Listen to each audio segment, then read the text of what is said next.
Hello, good evening. Having a little bit of trouble with Zoom, so I apologize for the delay. My name is Catherine. I work with SEB Housing, and this is the information session for the one affordable rental unit at 185 Willow Street in Waltham. So the purpose of this session is to give a little bit of background information on the affordable unit.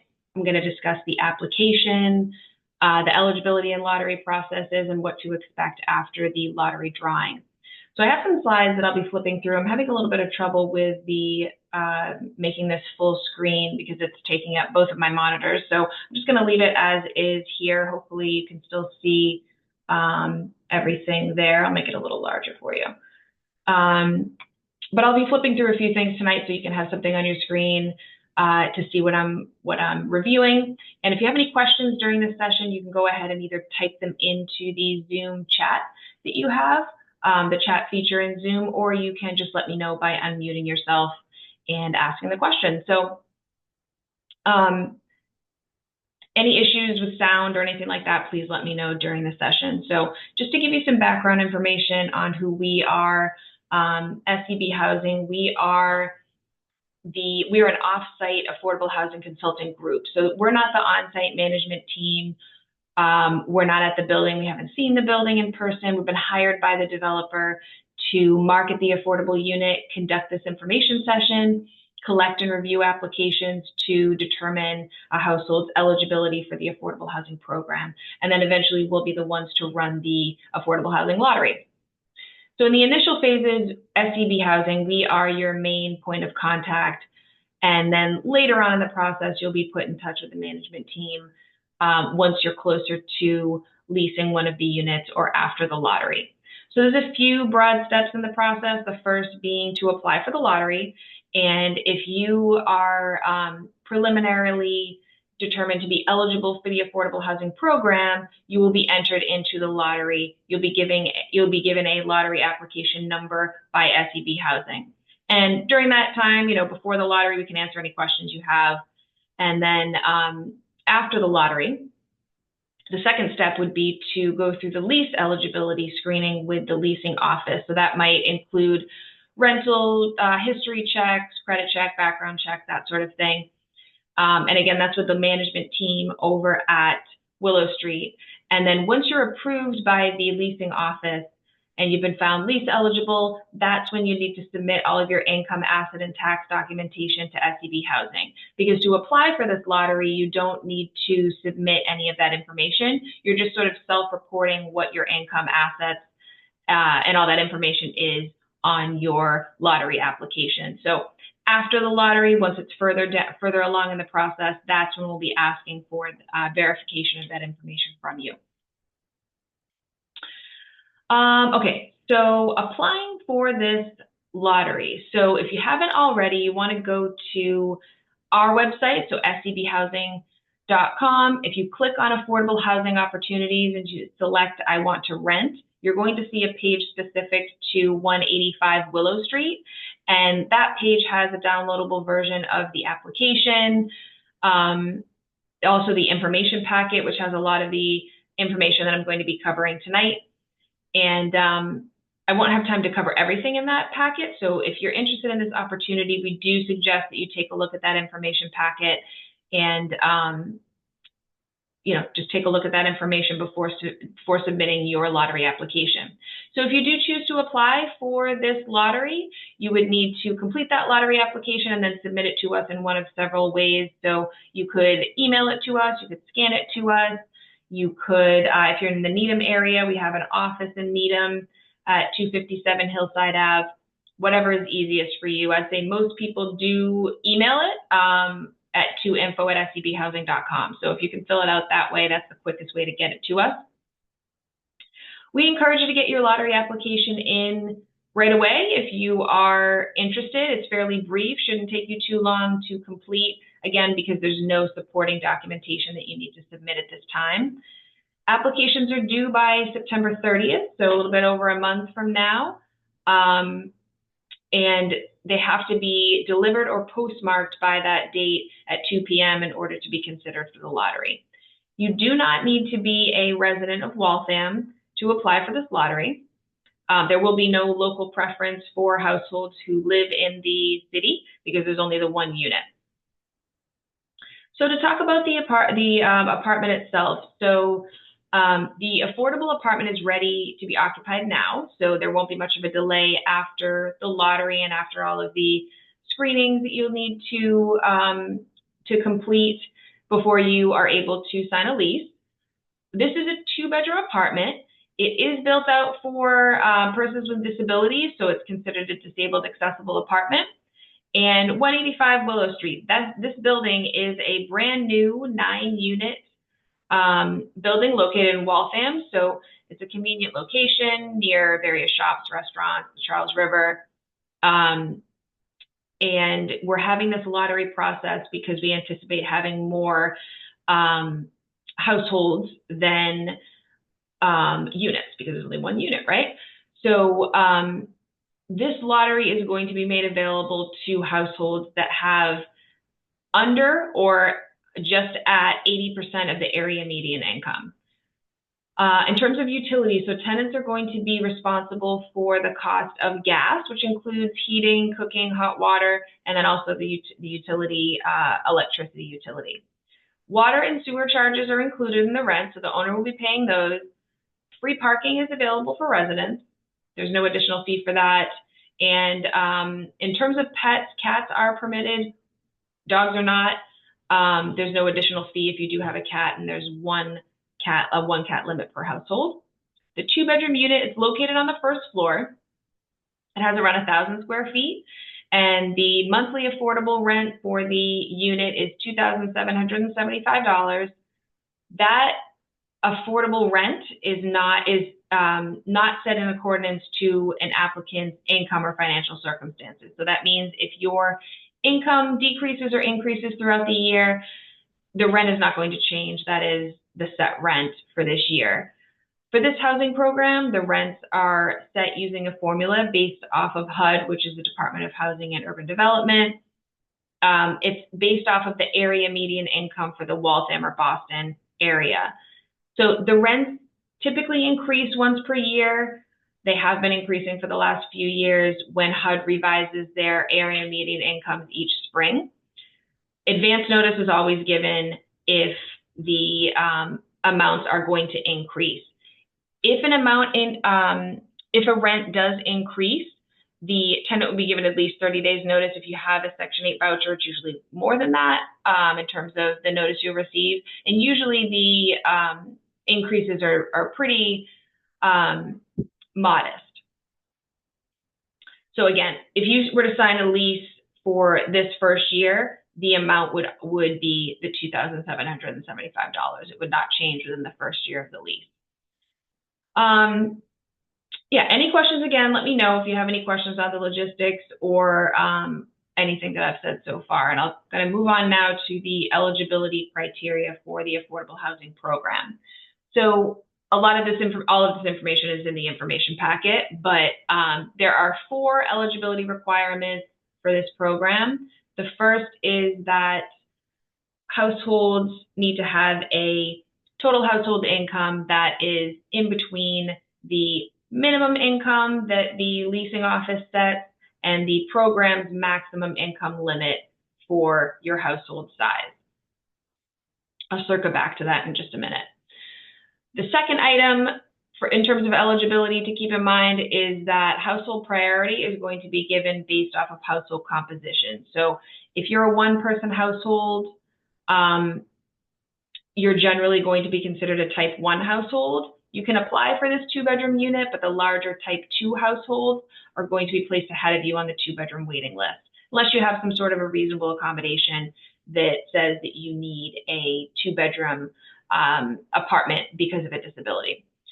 So third eligibility criteria, applicants cannot currently own a home. So if you own a home now, you would need to sell it and be off of the deed before signing a lease at 185 Willow Street.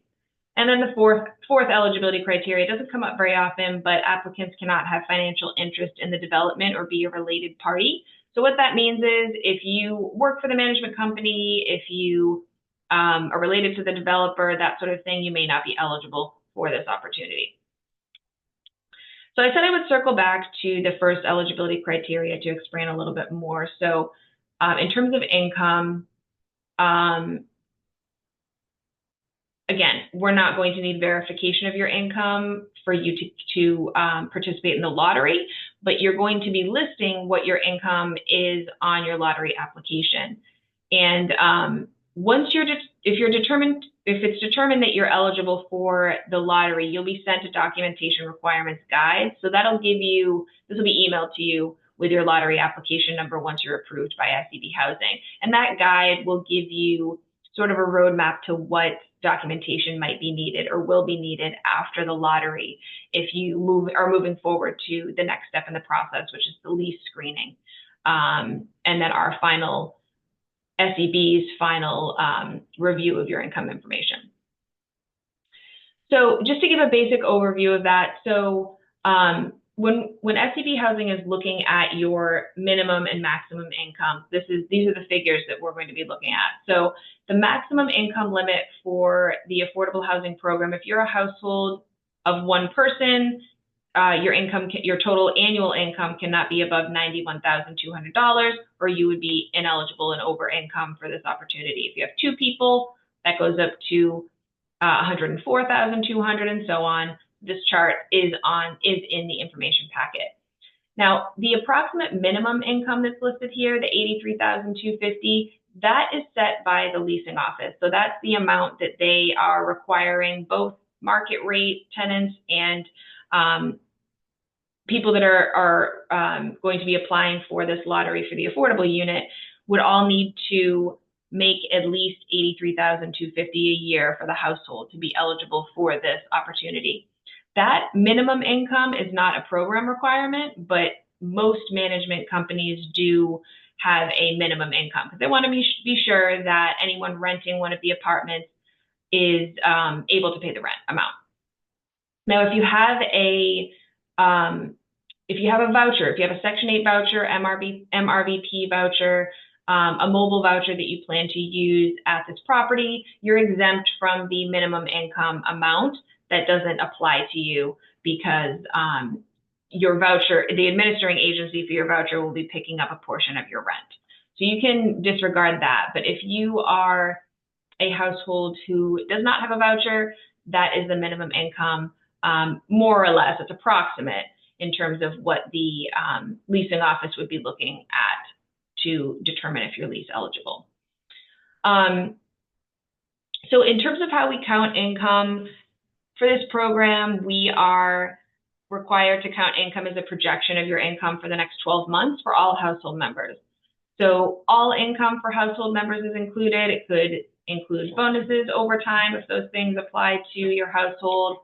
And the only exceptions are income or wage income for minors. So if you have like a 16-year-old in your household who's working, their wage income would not be counted towards your total household income. And also dependent full-time students who are working and earning a wage, we would only be counting the first $480 of those wages when we're determining your household total income. We are required to count gross income, so the amount before taxes, although most of us are not taking home the gross income that you see on a pay stub, but that is what the program requires. And then how we calculate income is not universal across the households that we're reviewing information for.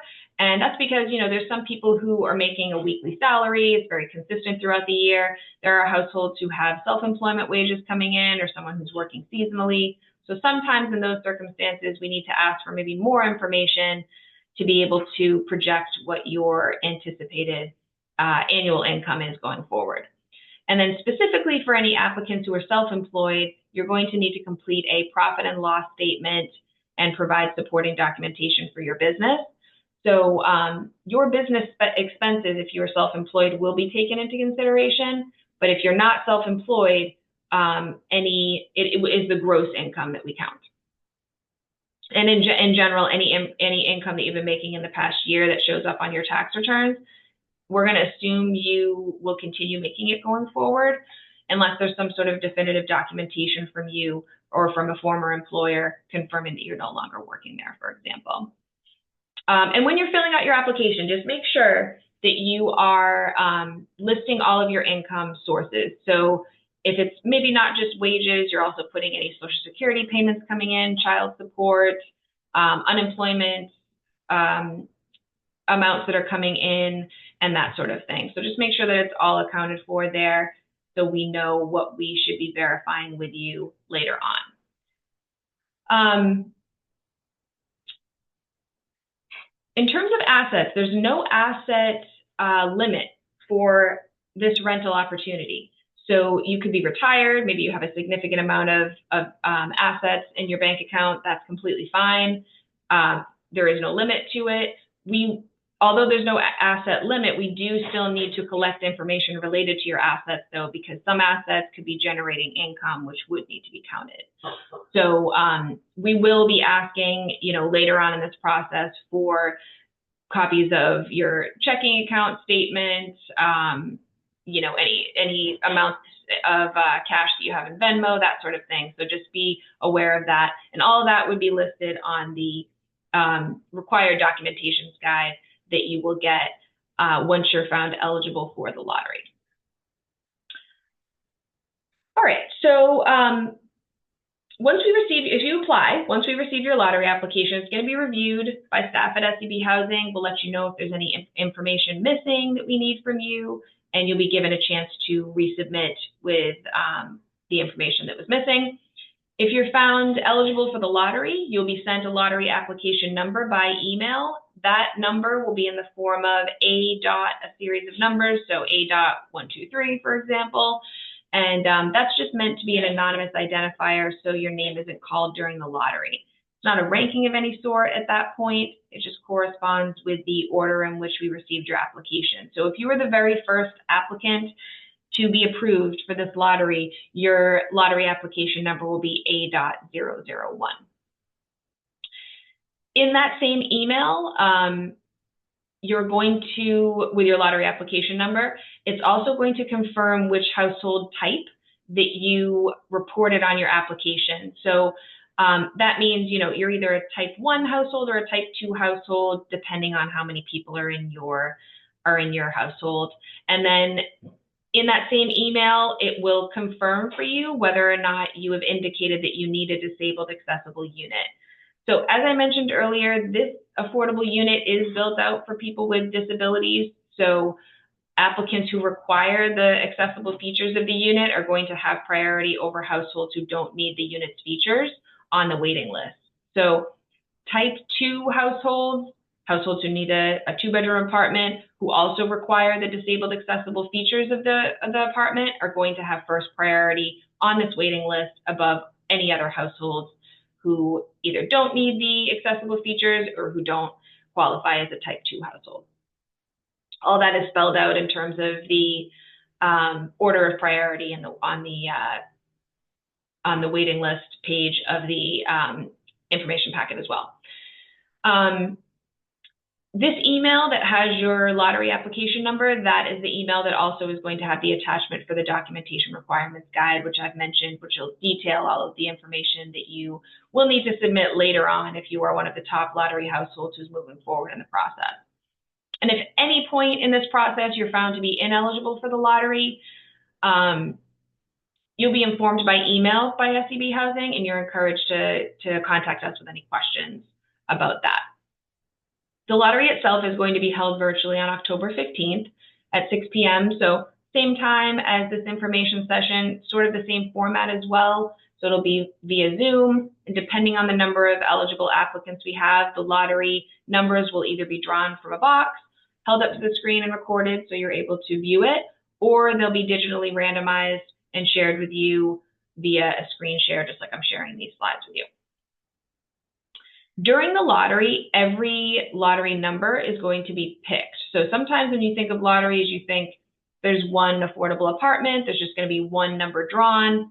That's not the way that this lottery will work, though, because the purpose of the lottery is to establish an order for the order of priority for the waiting list. So in general, it is more beneficial if your number is called early in the lottery, but just keep in mind that it's not the deciding factor, because not all households who apply for this lottery are going to have the same household type. There's going to be type 1, type 2 households, and not all households are going to require the accessible features of the apartment. So everyone's going to have different priorities that will need to be sorted out after the lottery drawing itself. So if you're tuning in on the lottery night, just remember that the order in which your number was called isn't necessarily your placement on the waiting list.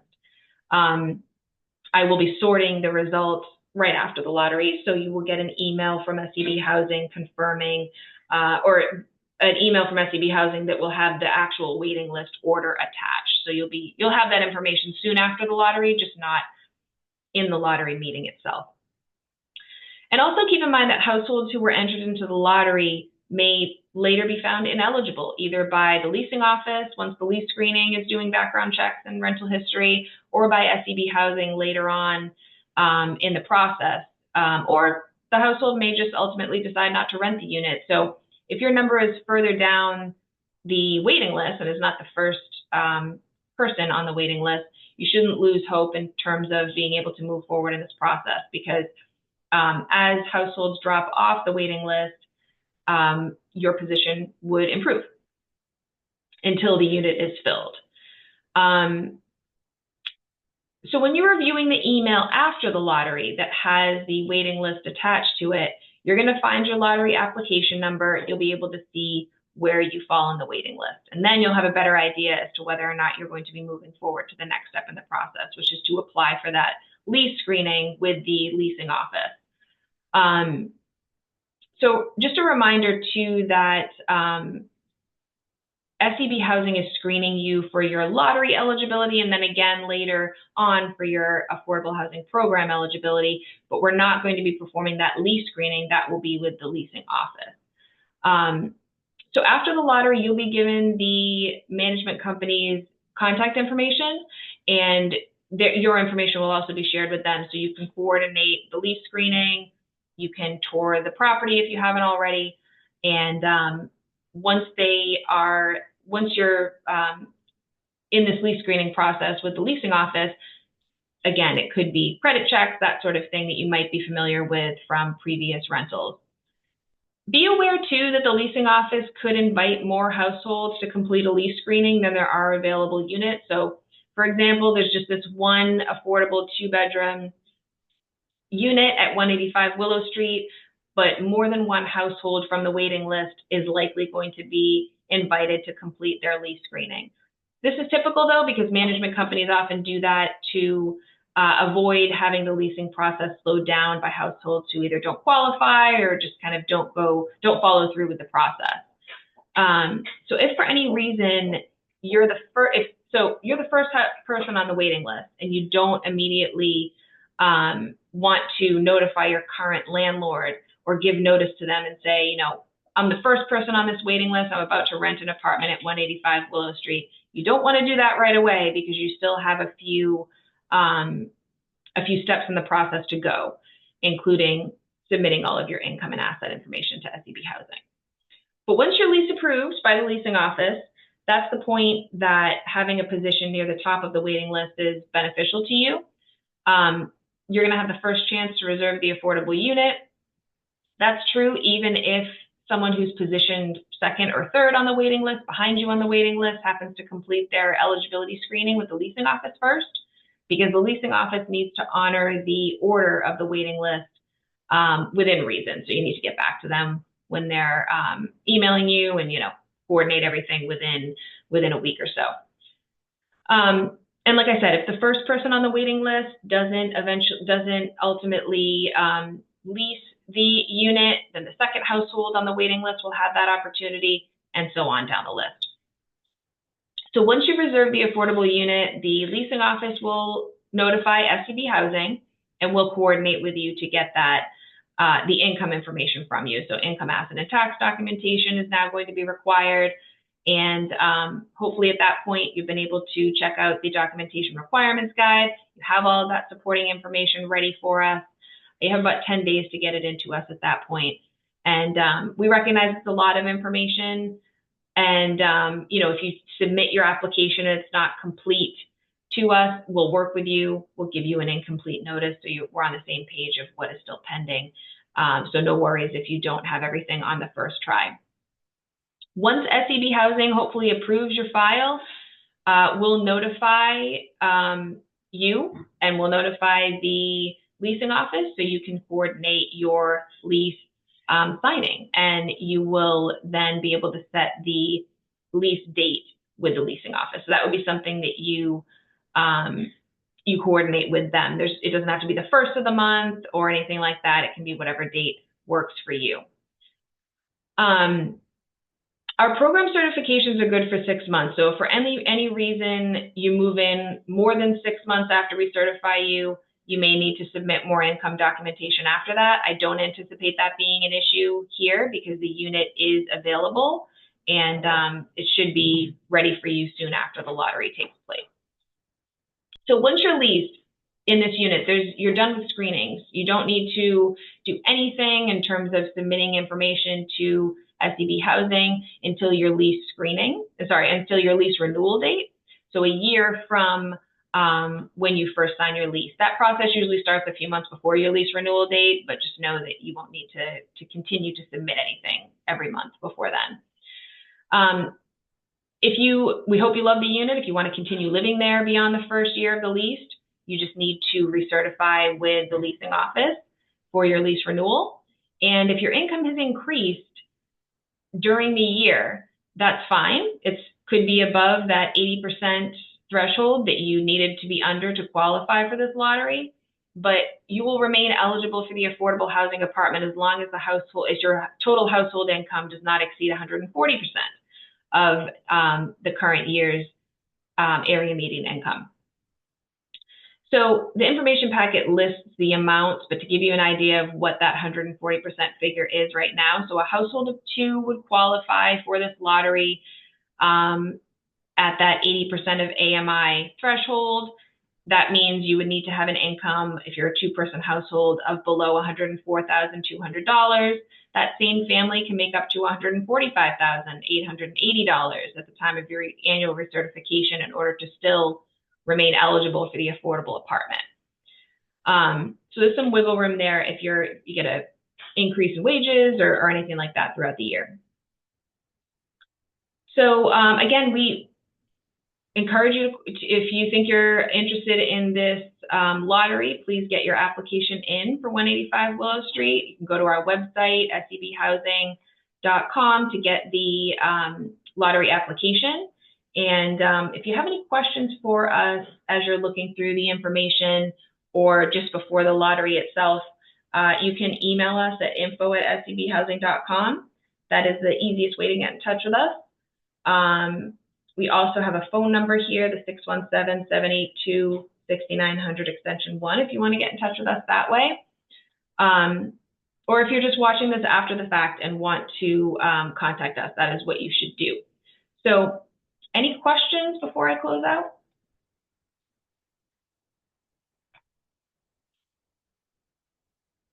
All right, if not, we look forward to getting your lottery application, and I appreciate you tuning in. Have a good night. Thank you. Thank you.